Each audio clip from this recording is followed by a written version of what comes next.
দুর্নীতি দমন কমিশন দুদকের নতুন চেয়ারম্যান হলেন স্বরাষ্ট্র মন্ত্রণালয়ের জননিরাপত্তা বিভাগের সাবেক সিনিয়র সচিব ডক্টর মোহাম্মদ আব্দুল মোমেন।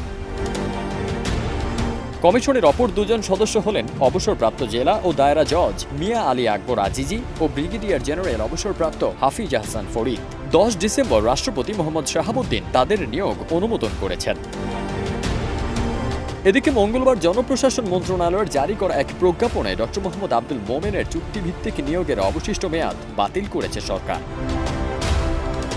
গত 29 অক্টোবর দুদকের চেয়ারম্যান পদ থেকে পদত্যাগ করেন মোহাম্মদ মঈনুদ্দিন আব্দুল্লাহ এবং তদন্ত বিভাগের 2 কমিশনার মোহাম্মদ জহুরুল হক ও অনুসন্ধান বিভাগের কমিশনার মোসাম্মদ আসিয়া খাতুন।